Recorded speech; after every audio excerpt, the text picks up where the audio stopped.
За сайн бацгаана манайхаа та бүхэндээ энэ өдрийн мэндийг хүргье. За би нэг мөнхөд аваргын хөшөөний талаар санал бодлоо хэлье. Бас маш чухал юмыг анхааруулъя. Монголчуудаа бүр маш чухал шүү, маш чухал. Тэгээ хүн хилээд байхад дараа нь толгоогоо шааваа. За хамгийн эхлээд нөгөө хөшөө бол өстой үнэхээр мундаг болсон байна. Үнэхээр супер болсон байна. Үнэхээр урлагийн бүтээл болсон байна. За жинхэнэ нөгөө 400 сая жуулчин муулчин за Монголд ирэх бах тэгээ ирэх үед нь жинхэнэ нөгөө нүд баясгах ялангуяа тэр наадам маадмаар маш олон жуулчд очих бах. За монголчууд ч гэсэн нүдээ баясгаж бас нэг үзэж харах юмтай болсон байна. Энд бол өстой маш том баяр хүргэе. Хамгийн эхлээд энийг барьсан тэр мундаг уран бүтээлч залуу маш том баяр хүргэе. Хоёрдугаар тэр бариулсан хүүд нь маш том баяр хүргэе. За гуравдугаар тэр бас цэнгэлтгэн гадна барих тэр зөвшөөрлийн олгосон тэр эргэтэн дарагтангуудад нь за маш том баяр хүргэе. Тэгэхээр маш том баяр хүргэе гэдгээ би маш тодорхой хэлсэн шүү. За харин нөгөө талаар ёстой нэг монголчууд ёстой нэг анхаарах нэг маш чухал юм байна. За энийг би шууд жишээ аваад ярина. За би өөрөө Америкт байдаг хүн, Чикагод байдаг хүн. За миний амьдарч байгаа Америкт, миний амьдарч байгаа Чикаго та нар бүгдээрээ мэдж байгаа бох нөгөө Чикаго Bulls гэдэг алдартай сагсан бөмбөгийн баг байж байгаа. За Чикаго Bulls болохоор нөгөө United Center гэдэг мундаг том арена өөрийн гэр гэж ярьдаг. За тэнд ингээ гэр нь байж байгаа. За тэр United Center-ийн гадаа ганцхан хөшөө байж байгаа. За тэр хөшөө нөгөө алдарт Майкл Жорданы хөшөө. За анх эхлээ барихтаа нөгөө United Center-ийн гадна талд нь барьсан байсан бохоггүй. Тэгээд одоо маш олон жуулчид, маш олон хүмүүс зөвхөн тэр Жорданы хөшөөг очих гэж тэнд очдог.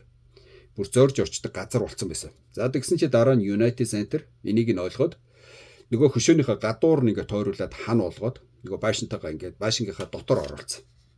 Тэгэхээр одоо тэр хөшөөн дээр очихын тулд тэр United Center-ийн байран руу орох хэрэгтэй. Тэгээ нэгэнт орохоор хажууд нь ингээд янз бүрийн бэлэг дурсгалын дэлгүүр барьсан. Тэгээ илүү дутуу хүмүүс юм аваад. За тэгээ тийм менежмент болдгийм байна. За нөгөө талаас нөгөө United Center гэдэг бол жинхэнэ арена. За юу манай нөгөө нэг цэнгэлт хүрээлэн. За тэр цэнгэлт хүрээлэн гэж хажууд бол зүгээр л арена гэж хэлчих болно. Зүгээр ганцхан юм сакс тоглодог заал биш.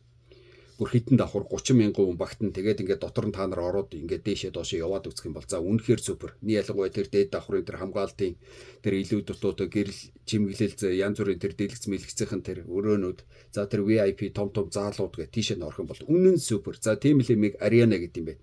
Тэгээд тийм супер том арена Чикаго Буллс-ын гадаа ганцхан хөшөө байгаа. За нэгдүгüүрт. За хоёрдугаарт эндээс нэг хитэн цаг нисээд нэг алдарт Лос Анжелес гэдээ байж байгаа. Лос Анжелес Lakers гэдгээр нь бүгдээрээ мэдэх баг. За нөгөө Lakers-ийн дахиад арена байж байгаа. За энэ саяхан нөгөө crypto.com гэдээ худалдаад авсан. За crypto.com-ын гадаа очингууд за нэг юм том жижиг нийлсэн ингээд нэг нилээ олон хөшөө өгдөг байхгүй. Одоо мэдхгүй нэг 7-8 юм уу 10-аад юм уу. Тэгээ нөгөө би ч нөгөө Чикагод байдаг. Яг ганцхан Майкл Жорданы хөшөөтэй. Тэгээд ийм газараас очихоор ингээд нэг юм баахан том жижиг хөшөө тавьсан нэг жоохон одоо нөгөө Месси жоох юм ойлгомжгүй жоохон муухай харагдаад байдаг байхгүй яг үнийг л гээд. Тэгтээ тэр хөшөөнүүд нь бүгд мундаг л хүмүүс байх л та. За тэгэхээр эндээс юу хэлэх гээд байна вэ гэхээр манайхан монголчуудаа нөгөө барьцаад эхэлдэг шүү. За тэр бүр одоо бүр удахгүй эхлэв шүү. Тэгэхээр яаж барьцдаг вэ гэхээр та нар би хамгийн сүүлдээ бичлэг хийж яасан нэг угтах хаалга гээд.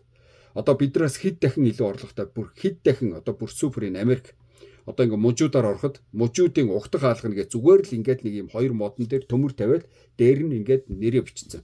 Гэтэл манай Монголд яаж вэ? Нэг аймаг нь угтах хаалга гэдэг нэг сүртэй том юм барьсан чинь нөгөөдөгтөө барьцаад бүх аймагуд бариад. Тэгээ хамгийн гол нь өөрсдөө мөнгө байхгүй нөгөө төсвийнхаа маш их мөнгийг зарцуулаад хамгийн гол нь барьсан нөгөө хаалга нь нэг ч төгрөгийн орлого байхгүй. Нэг тим юмд аваачаа зүгээр хөрөнгөө зарцаагаа ийцэн. Тэгээд үндс нь болохоор бид нар бие биентэйгээ барьцаад. Одоо энэ ингээд хинти барьсан чи одоо энэ өмнө гоо барина, одоо энэ дунд гоо барина, одоо ингээд говьлтай барина гэ ингээ яваад гисэн. Тэгэхээр одоо юу хэлэх гээд байна вэ гэхээр одоо яг энэ цэнгэлт хүрээлэнгийн гадаа дархан авраг Мөнхбатын хөшөөг барьсан. Одоо дахиад энтэй барьцах хүмүүс цааш зөндөө байж байгаа. Одоо энд ингээ хөшөөгөө тавина. Одоо энэ ингээ хүрлээр хийсэн бол би мөнгөөр хийн, магадгүй би алтаар хийн. Энэ юм хийсэн бол би энээс том хийн. Энээс супер хийн гэд ингээд одоо мангартаа яваад өг. Ийм юм цааш зөндөө байж байгаа. За дээрэс нь манай Монголд нөгөө нутгийн зөвлөл гэж нэг одоо гачин юм байгаа. Одоо Мөнхбат аврагч Төв аймгийнх те энэ Төв аймгийнхаа хийцэн байна. Одоо манайхан усынхаа хийн. Одоо усынхны хийгүүд одоо юу гэдэг дараагийнх нь манайх хийн. Бүр энээс гоё хийн, төмрөөр хийн, тэр алтаар хийн гээд ингээ яваад өгнө. Тэгээ айгүй бол одоо ингээ цэнгэлт хүрээлгээ тойруулаад баахан хөшөө барьчихна. За хамгийн гол нь за үнэхээр одоо нэг миний түрүүний хэлээд байгаа шиг United Center-ийн арена барьсан бол аренагийн гадаа бүр ямар ч хідэн хөшөө барьсан ч за яг хөө тэгээд окей. Хамгийн гол манай цэнгэлт хүрээлийн юу билээ та нар мэдж байгаа шүү дээ. Бүхэл үдэ уус байж ганц цэнгэлт хүрээл нь байж 70 80 жил эндээ ингээ цэнгэгдсэн хэрнээ нэг модон юм. За сая нэг инкмо ойлоо нэг хэрүүлээ уруулъя гээд хөгдөөд гарчиж байгаа залуу нэг бас өөдөн татсан юм шиг байл. Үндэ бол өрөвдөлтөө байсан бүр хизээ мүдгүү хаана нурж унах нь. За тэгэхээр тэр залуу бол яг хуу торцсон гэхдээ та нар мэдж байгаа үстэй. Нэг тим нэг хэдэн жил болсон одоо хизээ мүдгүү нураад унах нь одоо ингэхээр хүмүүс уурлаад унна. Яг үндэ бол нэг тийм бас л хүмүүс гадаадынхан очиод өрөвдөлтөө л харж байгаа шүү дээ. Энийг нэг гоё болгоч болдгоо юм баг та. Тэгсэн чинь тим юмны гадаа бүр энэ дэлхийд байхгүй одоо нэг United Center-ийн гадаа байхгүй Jordan-гийн хөшөөнөөс илүү амар хөрөг зарцсан айгүй олон хөшөөнүүд байж гэнэ гэж та нар боддоо. Тэгээ бүр нэг дэггийсэн том. Тэгэхээр тэр хүмүүс юу гэж бодох вэ гэхээр энд хөшөөнд ийм их мөнгө гэж зарж байхаараа энийг цэнгэлт хүрээл ингээд засчихгүй явдаа гэдэг. Онгоо улны үедтэй. Тэгэхээр манайхан ч нэг цэнгэлт хүрээлэндээ биш гадаах хөшөөндөө ингээд одоо ачаал богдлогоод одоо ингээд зарим нь бүр цаан чи бүр аян эхэлсэн байна. Одоо юу гэнэ мөнхөө таврагын ингээ хөшөө ингээд хүүн бариад өгсөн байх. Тэгвэл одоо ингээ манай тэр аврагын хөшөөг барьж өгье. Нэг дээр хандив цуглуулын богдлуулъя гэдэг. Тэгэхээр одоо яах вэ гэхээр манайха эхлээд тэр цэнгэлт хүрээлэл ингээ гоё арена болгочих заяа. Тэрнийхээ дараа тэр хөшөө мөшөөгөө барьдгүй нүү тэр нутгийн зөвлөл мөнгөтэй дүүрхтэй тэр алтаараа барьна уу мөнгөөрөө барьна уу хамаагүй. Хамгийн гол нь одоо на цэнгэлт хүрээлэл ийм хөгийн бахад хажууд нь үнэхээр лагийн барьчвал онгоонд орно шүү.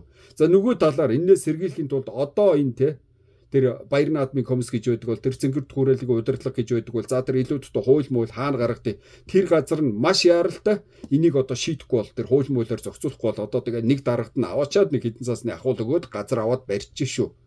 Тэгэхээр тэр гадна талд нь хөшөө мөшөө барих гэж байгаа бол зүгээр нэг юм ганц даргаас ганц тэр цэнгэлтгийн тэр удирдах зөвлөөс нь хамааралтай биш. Нилээн бас сүртэй юм болж авдаг өрдөг ингэж зохицуулахгүй бол За тэгээ эцэст нь хэлээ би энэ мөнхөд аврах дээр ингээд одоо бүр ачаал бүгдлөгөө тэр хөшөөн дээр нь ингээд одоо ингээд байгаа юм ерөөсөө биш шүү заяа. Тэнд атаархад байгаа юм ерөөсөө биш. Хамгийн гол нь би бүр өөрөө монгол хүн монголчуудын занг мэддэг болохоор яг удахгүй юм болох гээд байна шүү гэдгийг бүр вангадад байгаа юм шиг бүр хараад байгаа болохоор хэлээд байна. Тэгэхээр маш товчхон байгоц барьж болно. Бүр хэдийг яаж ч өрж болно, алтаар өрж болно, мөнгөөр өрж болно. Тэр илүү дутуу аймаг нутгийн зөвлөлүүд нь барьж болно. Тэгвэл нэг ийм хэдэн жил болсон нэг модон цэнгэлтгийн гадаа нэг сүртэй их мөнгөөр зарцсан нэг хөшөө мөшөө бариад тэрэн дээр уралдаад очил бүгдлөгөөд тэхийнхээ оронд наадаг цэнгэлт хүрээлэн ингээ эхлээд нэг засчаад нэг жинхэнэ гоё олон улсын нэг ядаж чинь аймаг болгонд барьж байгаа шүү. Нийслэлтэй ганц юм байна. Ганц арена барьчаад аренагийнхаа дараа тэр хөшөө мөшөөнийхөө ажилд орно шүү. Тэр болтол тэр илүү дутуу нэг дарга маргад нь ахуул өгж байгаад газар аваад ингээ барьчихгүй. Энийг нэг хууль муулаар одоо анхаарахгүй бол монголчуудаа за энэ жилийн наадамд эндүү оройтсан байдаг нэг ганц хөшөөтэй болох байх. Айгүй бол хойдон жил нөгөө дархан аврагуудын тоогоор босоод ирж мэдэн шүү. Би нэг атаархаад байгаа юм биш. Гэхдээ ерөнхийдөө нэг жоох нэг та нар ойлгож байгаа үстэй нэг жоох тиймэрхүү л харагдах гад байна даа л гэдгийг хэлэх гээд байгаа байхгүй. За тэгээ сонсон бол олонд түгэ тэр эргэтэн дарахтнууд нь хурдан хийл тэгээд бичлэгийн минь сайхан шеэр мэр хийгээд наашин цааш нь тэр доор нь комент момент бичээрэй. Тэгээ гол нь энэ хуудас юм байна. Дагаад өг окей. Би одоо энэс хойш YouTube Facebook дээр ер нь маш идэвхтэй байна. Янз бүрийн бичлэг ерөөсөй байнга оруулна гэж бодож байгаа. За баярлалаа.